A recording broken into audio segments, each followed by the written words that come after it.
뭐였어? 오해다. 뭐였어? 스트레스를 많이 받아가지고.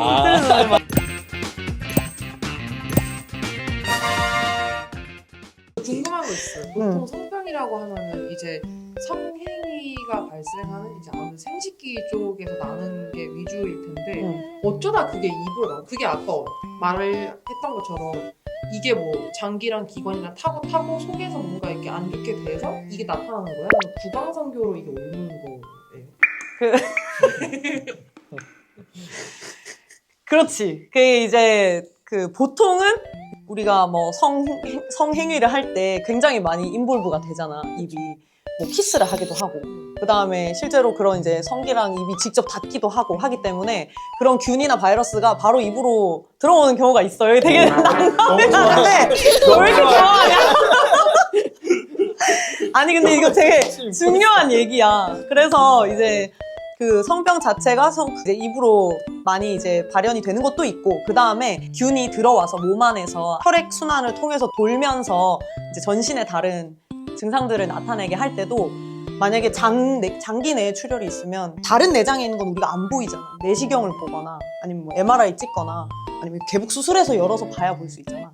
근데 입안은 그냥 벌려보세요 하면 옆에 사람도 볼 수 있을 정도로 그러니까 더 발견을 더 잘할 수 있고 우리가 쉽게 볼 수 있는 것도 있어. 그래서 좀 대표적으로 매독이라는 성병이 있잖아. 옛날에는 매독이 그 페니실린 항생제가 개발되기 전까지는 매독의 치료 방법이 없었어. 그 되게 유명한 사람들도 매독 때문에 죽었잖아. 반고흐 이런 사람 매독 때문에 죽었잖아. 그 만화 찾아보면 뭐 슈베르트 이런 사람도 매독 때문에 죽었어. 그래서 그런 식으로 매독이 엄청 이제 중요한 병인데 이게 성병이란 말이야. 근데 이 사람이 매독 걸렸는지 알 수가 없잖아, 상대방이. 그 다른 성기에 나는 증상은 내가 밖에서 다 옷 입고 있으니까 볼 수가 없지. 근데 그 매독 증상 중에 구강 증상이 있어. 구강 증상이 그 단계마다 이렇게 바뀌면서 나오거든. 그래서 보통 첫 번째 단계가 이제 입안에 무통성 궤양이 생기는 거고 두 번째 단계가 이제 이렇게 볼록하게 튀어나오게 점막반이 생기고 세 번째 단계가 3기까지 가면은 이제 종양같이 고무종이라는 게 생기는 건데 사실 요즘은 2기, 3기까지 갈 일은 별로 없는데 1기는 종종 있어. 우리 병원에도 매독 1기 환자분들이 가끔씩 와서 확인하고 이거는 매독 의심된다 하면은 이제 피검사 같은 걸로 검사를 해서 들어가고 이렇게 하거든. 근데 그 1기 증상이 뭐냐면 무통성 궤양이야. 아까 얘기했던 아프타성 궤양 같은 거 엄청 조그만 거 입안에 생겨도 엄청 아프잖아. 근데 큰 궤양이 있는데 생각보다 안 아파하는 거야. 아 여기 다막 공고 쏟고 이렇게 하는데도 안 아파? 궤양이 한 요만하게 있는데 이게 보통 이만하면 엄청 아파야 되잖아. 근데 생각보다 안 아파해. 그리고 약간 경계가 뚜렷하거나 좀 그 특이한 양상이 있거든. 그러면은 이제 그 매독균에 관련된 검사를 해봐야 되고 그 다음에 예를 들어 엄마가 매독이야. 그러고 아기를 임신을 했어. 그러면 그 매독균이 태아한테 갈 거잖아. 그럼 태아가 발달을 할 때 영향을 미치거든. 그렇게 해서 태어난 애가 이가 이상하게 생겼어. 치아 배열이요? 치아 모양이 이상하게 생겼어. 어머 그거 어떻게 후천적으로 어떻게 바꿔요? 바꿀 수 없지. 그냥 낳았을 때 애 이가 어떻게 생겼냐면 앞니가 우린 이렇게 네모나게 생겼잖아. 근데 그 애들은 이가 중간이 이렇게 패여서 이렇게 생겼어. 앞니가. 약간 뱀파이어처럼 생겼어. 앞니가. 그리고 어금니도 이제 예를 들어 우리가 볼록볼록 한 5개, 4개 이렇게 생긴 게 정상인데 그 애들 어금니는 이렇게 뿔뿔하게 그 포도송이 같이 생겼어. 그래서 이거를 그 매독 막 성행하고 할 때 발견한 의사가 있어. 그 사람이 허친슨이야. 그래서 허친슨 치아라고 부르거든. 그러니까 매독이 걸린 엄마한테서 애가 나오면은 그런 부작용이 생길 수도 있고. 그래서 사실 그런 감염 질환이 있으면 입안에서 우리가 미리 진단을 하거나 감별을 하거나 아니면 이제 그런 증상이 있을 때 이제 모체의 감염을 유추해 볼 수 있거나 이런 것들이 있기 때문에 입안을 좀 주의 깊게 보는 거는 좀 필요한 것 같아. 그러면 아까 페니실린 개발 전에는 증상이 나타난다고 했는데 지금도 그럼 매독이 완치는 안 되는 거예요? 아니야, 지금은 매독이 완치가 쉬워. 그게 균이기 때문에 항생제를 적절히 써서 그 균만 우리 몸에서 제거를 하면 해결이 되는 건데 옛날에 막 중세시대 이럴 때는 항생제 개념이 없으니까 우리 몸에 들어온 균을 죽일 수 있는 방법이 없으니까 이제 그렇게 2기, 3기까지 간 거고 요즘은 균 자체는 대부분 이제 그 항생제가 또 다양하게 있기 때문에 해결을 할 수 있어. 근데 이제 더 어려운 건 바이러스가 좀 더 어렵지. 바이러스는 완전히 몸에서 제거하는 게 좀 어려운 바이러스들도 있고 사실 코로나도 처음에 왔을 때 완치가 어려웠던 게 바이러스에 대한 이제 그 항체를 만드는 게 좀 어려워서 그 바이러스는 변이가 훨씬 빠르거든 세균보다.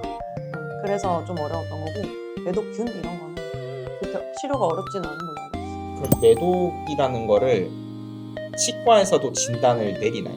그 이제 사실 아까 얘기했던 허친슨 치아 이런 거는 모체에서부터 내려온 거니까 그런 케이스가 최근에는 별로 없어. 그래서 아까 얘기했던 그런 궤양 때문에 왔는데 이제 매독이 의심이 된다 하면 우리는 그 혈액 검사 통해서 진단하는 것까지만 하고 있고 일반 치과는 아마 안 할 거고 구강내과니까 하고 있는 거고 그리고 치료 같은 경우에는 우리도 관련 내과로 감염내과나 일반 내과로 보내지. 근데 일단은 우리가 간별 진단을 하는 게 필요하니까. 진단까지는 해주시는. 그렇지, 그렇지. 그럼 저 수포에 대해서 좀 궁금한 게 있는데 가끔씩 이렇게 입 안에서 수포가 나거든요. 그 수포는 혹시 왜 생기는 건지 알 수 있어요? 그래서 사실 그 입안에 수포 생기는 게 여러 가지 이유가 있을 수 있는데 지금 얘기한 수포는 아마도 깨물어서 생긴 상태인 것 같아. 그 볼 쪽에 우리 이를 깡 물고 있거나 이갈이가 있거나 많이 씹히다 보면 볼에 이렇게 하얗게 선 생기는 거 있잖아. 그게 이제 같은 맥락으로 많이 씹히면 거기 이제 살이 이렇게 약간 뜯겨 나오면서 거기에 물이나 피가 차면서 이렇게 볼록하게 생길 수 있거든. 그거는 사실 터뜨려도 그냥 안에서 조금 고여있던 피만 나오고 마니까 크게 문제는 없어. 근데 아까 얘기했던 바이러스 감염 중에서 뭐 헤르페스 바이러스라던가 아니면 뭐 다른 바이러스 감염이 생기면 그 바이러스가 찬 물주머니가 생기는 거야. 그 바이러스 감염에 의한 수포는.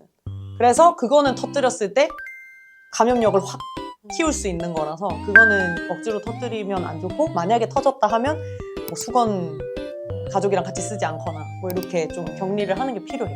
또 우리가 바이러스가 감염이 되면 단계가 있거든.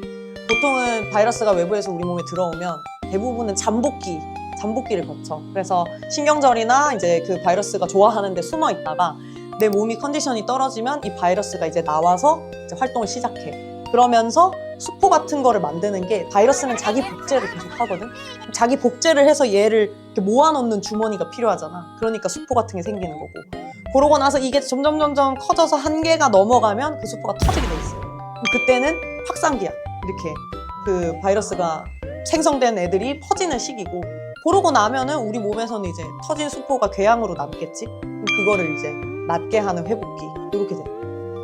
그래서 바이러스 감염이 단계가 그렇게 되기 때문에 잠복기에는 사실 증상이 없어서 우리가 확인을 못해서 치료를 못하는 경우가 많고 그 수포가 생긴 그런 상태에서는 항바이러스제를 먹으면 바이러스의 복제를 늦추거나 줄일 수 있으니까 항바이러스제가 효과가 있어. 만약에 이게 다 터진 이후다. 그러면은 이거는 항바이러스제가 의미가 없어. 이미 바이러스는 다 자기 복제할 거 다 하고 다 퍼진 상태니까. 그 상태에서는 이제 남은 궤양을 치료하는 식으로 회복을 좀 도와주는 식으로 치료를 해야 되겠지. 그러면은 그 수포라고 하면 이제 대상포진도 이게 대상포진이라는 게 어디도 다 날 수 있는 거잖아요. 맞아. 입에도 나와요. 대상포진 입에도 나지. 아 그러면 그것도 이제 구강내과. 볼 수 있지. 아. 이게 그 우리가 보통 입에 나는 바이러스를 헤르페스 바이러스를 1차적으로 지금 생각을 하잖아. 헤르페스 바이러스는 헤르페스 심플렉스 바이러스라고 해서 헤르페스 바이러스 중에서 종류가 1번, 2번 이렇게 있는 거야. 그래서 그 우리 막 뭐 어디 보면 그런 얘기 하잖아. 뭐 입에 나는 헤르페스는 1형, 뭐 성기에 나는 헤르페스는 2형 이런 얘기를 하잖아. 근데 아까 얘기한 것처럼 여기는 왔다 갔다 할 수 있는 데이기 때문에 입에도 1형, 2형이 섞여서 나거든. 헤르페스 그 증상이. 그래서 그거는 1형, 2형인 거고 얘기한 대상포진이 3형 헤르페스야. 그거는 들었어요? 헤르페스 바이러스의 3형이야. 성병으로 쳐요? 그거는 성병이 아니고 그냥 헤르페스 바이러스라는 바이러스 종류야. 그러니까 성병이라는 게 아니고 조스터 바이러스도 헤르페스 바이러스 중에 일종이야. 감염 경로에 따라서 그거를 구분을 하네. 성병이라는 게.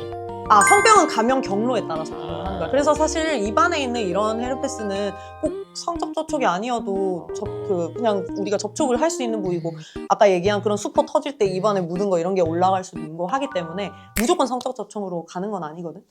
근데 이제 그 사명 바이러스도 마찬가지. 대상포진이 무조건 성병은 아니야. 저 한번 왔었어. 아니야. 진짜 깜짝이야. 다 있어. 여기 퍼져 있는 거야. 그래, 공기감염 가능한데 이제 대상포진 바이러스는 다른 1형, 2형에 비해서 그 증상이 엄청 센 거야.